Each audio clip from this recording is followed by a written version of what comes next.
Nous voici en direct. Merci d'être avec nous sur cet espace fierté avec les meneurs. Un sujet particulièrement intéressant puisque les meneurs sont une plateforme d'acteurs autour de l'innovation dans le sport. Et le but, eh bien, c'est de rendre le sport au service du business et de l'entrepreneuriat. Et je pense que vous êtes très bien placé pour nous parler de ça, monsieur Dominique Prestillo, qui est président.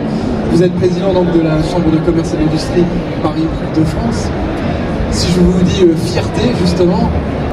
J'ai écouté très attentivement. En parlant de fierté, justement, il y a également le monde du sport et de l'entreprise. Vous connaissez bien ce sujet. Vous nous en dire un petit peu plus. Alors, je connais, pour être très transparent. Bravo encore une fois, parce que comment on fait pour justement lier le sport et la vie de tous les jours, surtout dans une discipline comme la natation, qui fait partie des...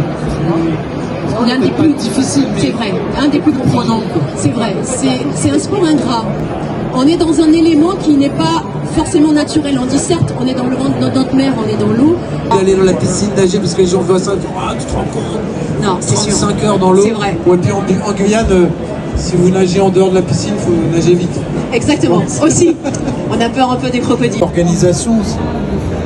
Ils le diront mieux que moi, mais moi quand je les regarde, je me dis mais comment ils font pour écouter le coach et...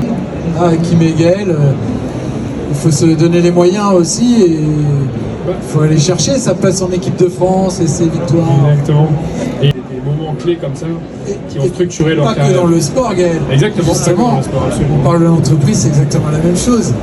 Là, le tout, c'est d'arriver de se relever et de repartir. Bon, c'est vrai qu'une défaite contre l'Angleterre.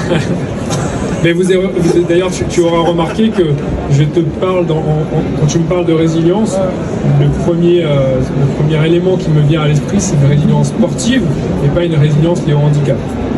Ah non, mais c'est clair, de toute façon, on parle pas de handicap, on parle de sport là, et d'entreprise. La joie, Jean-François, justement, de véhiculer toutes ces vraies valeurs et de transposer au nom de l'entreprise, parce que vous êtes proche de l'entreprise, forcément. C'est pas difficile ça de fédérer, je sais pas comment. Si.